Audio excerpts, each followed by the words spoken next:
So the question is, a particle is moving in a circle of radius 50 centimeter in such a way that at any instant the normal and tangential components of its acceleration are equal.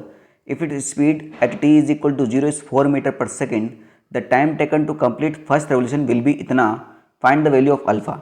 तो ये question मैं दोबारा करा रहा हूँ भाई, वैसे ही solve कराएंगे जैसे पहले करवाया था. आपको बोला है कि टेंजेंशियल कंपोनेंट और उसके नॉर्मल जो कंपोनेंट है एक्सेलरेशन का वो बराबर है, यानी टेंजेंशियल एक्सेलरेशन, एक सेकेंड, टेंजेंशियल एक्सेलरेशन इसके नॉर्मल कंपोनेंट कितना होगा बेटा, सेंटीपिटल एक्सेलरेशन, ये दोनों आपको बराबर दिए गए हैं. अब सिंपल सी बात है भैया, दोनों के दो दो फॉर्मूले होते हैं, पहले वो भी देख लेते हैं. सेंटीपिटल एक्सेलरेशन का होता है formula V square divide by R और ओमेगा स्क्वायर आर, और टेंजेंशियल का होता है बेटा आपका D V divide by D T और V D V divide by D X. कौन कौन से वाले फॉर्मूले यूज़ करेंगे? क्वेश्चन में आपको 4 मीटर पर सेकंड दे रखा है ना. अगर यहाँ पर रेडियन पर सेकंड दे रखा होता तो ओमेगा वाला यूज़ करते. मीटर पर सेकंड तो लीनियर वेलोसिटी होती है, यानी यहाँ पर ओमेगा का काम खत्म हो गया.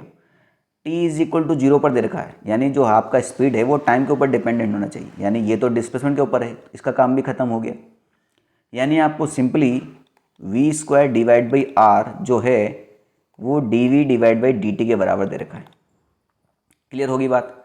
सभी एक जैसे टर्म्स को एक तरफ लेके आते हैं, तो D V divide by V square जो है वो आपका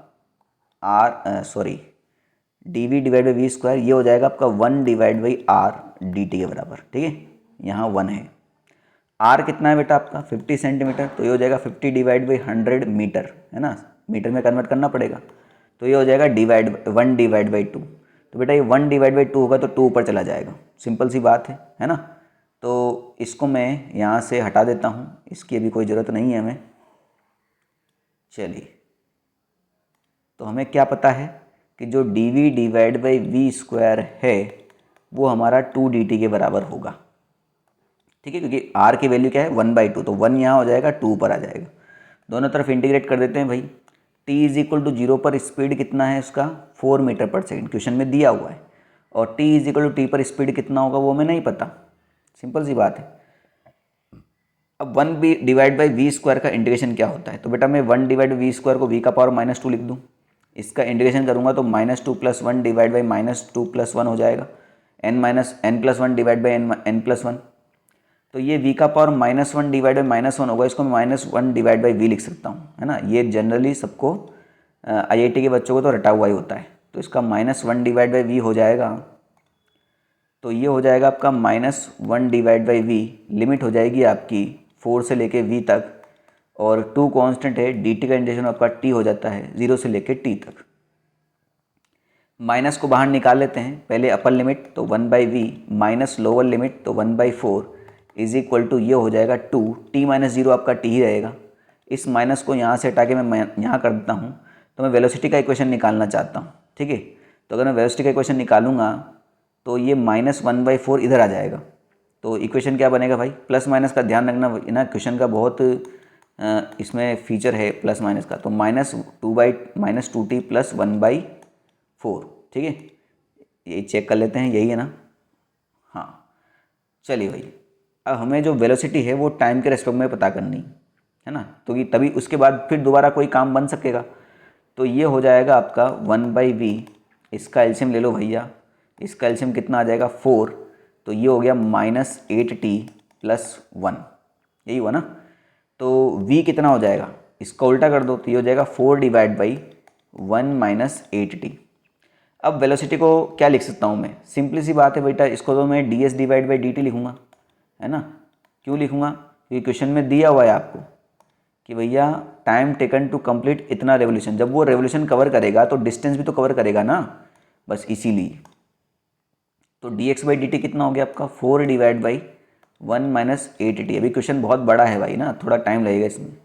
तो ये हो जाएगा भैया dx, वो तो अकेला ही है बेचारा, इधर ही देखेगा, तो ये जगह 4 डिवाइड बाई 1 - 8t dt. दोनों फिर से इंटीग्रेशन कर दो. अब t इज इक्वल टू 0 पर उसका डिस्टेंस कवर्ड कितना था, 0 ही था ना. एक सेकंड में यहाँ पर बता देता हूँ आपको कैसे हुआ. कि भाई एक रेवोल्यूशन की बात चल रही है यहाँ पर, है ना. तो जब रेवोल्यूशन शुरू हुआ होगा यहाँ पर, तो t इज इक्वल टू 0 था, उसका डिस्टेंस कवर्ड भी कितना था, 0 ही होगा, चला तो सही नहीं ना. अब t is equal to T time में उसने एक चक्कर लगा लिया, तो t is equal to T time में एक चक्कर में कितना डिस्टेंस कवर किया उसने, 2πr, है ना।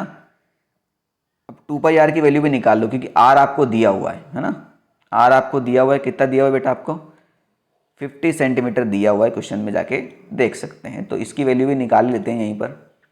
तो 2πr और r की वैल्यू है 50 सेंटीमीटर, तो 50 डिवाइड बाई 100, ये गया 2 बार, ये 2 से 2 खत्म हो गया, यानी एक रिवोल्यूशन में कितना डिस्टेंस कवर किया इसने, पाई, यानी उसमें टाइम कितना लगा, टी टाइम, और उसने डिस्टेंस कितना कवर किया, पाई। सिंपल सी बात है, क्लियर हुआ। तो dx का इंटीग्रेशन कितना हो जाएगा भैया, x ही होने वाला है, और लिमिट कहाँ से कहाँ तक लगेगी, 0 से लेके पाई तक। ये 4 कांस्टेंट बाहर आ गया। अब यहाँ पर सीन क्रिएट होता है नया, 1 माइनस 8t, इसका इंटीग्रेशन क्या बनेगा, देखो। तो बेटा जब 1/t के टर्म में कोई आता है ना इंटीग्रेशन के लिए, तो उसका आंसर आता है log t, ये होता है ना। तो इस पूरे टर्म का भी log ले लेते हैं, है ना, बेसिक है। तो log 1 माइनस 8t। दूसरी गलती क्या करते हैं बच्चा, यहीं छोड़ देते हैं बेटा, जो इसका एक और बार इंटीग्रेशन होगा और उसका डिवाइड करते हैं हम, तो 1 का तो हो गया 0 और इसका बचेगा -8, तो यहाँ पर -8 का हम डिवाइड करते हैं, लिमिट लग जाएगी 0 से लेके t तक। ये 4 से 8 जाएगा आपका 2 टाइम्स, इस माइनस x का अगर मैं लगाऊंगा तो पाई माइनस 0 ही बनेगा ना।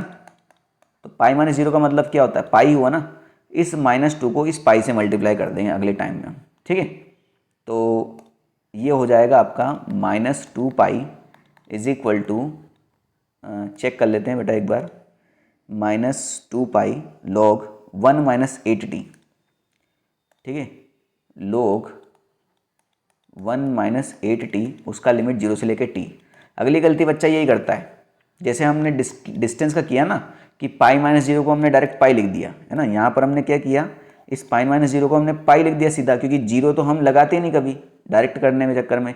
यहाँ पर गलती हो जाएगी आपसे, क्योंकि अगर आपने log का t का लगाया तो ये तो 1 माइनस 8t होना ही होना है। 0 नहीं लगाया तो गलती हो जाएगी भाई, कि 0 लगाते t का 0 होगा, यहाँ 1 तो है, बात समझ में आएगी नहीं, ठीक है। तो ये आपका हो जाएगा माइनस log 1, हाँ 1 ही रहेगा, log 1 हो जाएगा, इसमें कोई डाउट नहीं किसी को। ये टर्म बहुत इंपॉर्टेंट है। अब log a minus log b, ये आपको बेसिक फॉर्मूले पता होना चाहिए ना। log a minus log b आपका log a divide by b होता है, ठीक है। यहाँ पर चाहूँ तो मैं लिख सकता हूँ log a minus log b आपका log a divide by b होता है, ठीक है, छोटा छोटा लिख दिया मैंने। तो ये हो जाएगा आपका log 1 minus 8t divide by 1। Clear हुआ।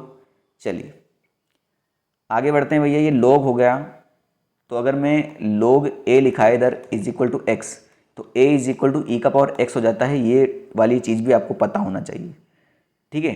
तो ये कितना हो जाएगा बेटा, यहाँ से log हटा दो तो ये हो जाएगा 1 minus 8t is equal to E का पावर -2π। कोई दिक्कत नहीं, मुझे यहाँ पर टाइम का इक्वेशन चाहिए, और वो टाइम का जो इक्वेशन मुझे दिया हुआ है उसको मुझे क्वेश्चन में जो दिया है ना उसके साथ कंपेयर करना है। तो मैं इसको फिर से लिख देता हूँ, यहाँ पर क्या दिया है आपको, 1 minus 8t is equal to E का पावर -2π, यही है ना, ई का पावर -2π, बहुत बढ़िया। तो इससे थ्रू हम टाइम का इक्वेशन निकाल लेते हैं। तो ये हो जाएगा -8t is equal to E का पावर -2π -1, तो 8t इज इक्वल टू हो जाएगा बेटा आपका ई का पावर -2π, माइनस किया हमने, माइनस इधर लेके गए हैं, तो ये माइनस का हो जाएगा और ये प्लस हो जाएगा, और t जो है आपका वो हो जाएगा 1 डिवाइड बाई 8, 1 माइनस ई का पावर -2π। ये जो t है ना, ये इक्वेशन में शुरुआत का जो क्वेश्चन है वो दे रखा है आपको 1 बाई अल्फ़ा टाइम टेकन है ना, 1 बाई अल्फ़ा ई का पावर -2π। तो इसको हम यहाँ रखेंगे अब, ठीक है। तो कुछ चीज़ें हटा देते हैं यहाँ से, ताकि यहीं पर सॉल्व हो जाए, अगला पेज की ज़रूरत ना पड़े, है ना, ताकि इक्वेशन भी यही है ना फिर। तो t की जगह लिखना है बेटा हमें 1 बाई अल्फ़ा ब्रैकेट में 1 माइनस ई का पावर -2π। तो ये हो जाएगा आपका 1/8, 1 माइनस ई का पावर -2π। बेटा ये पूरा टर्म तो एज इट इज़ ख़त्म हो गया। तो 1 by alpha is equal to 1/8 है, तो अल्फ़ा की वैल्यू कितनी हो जाएगी आपकी 8।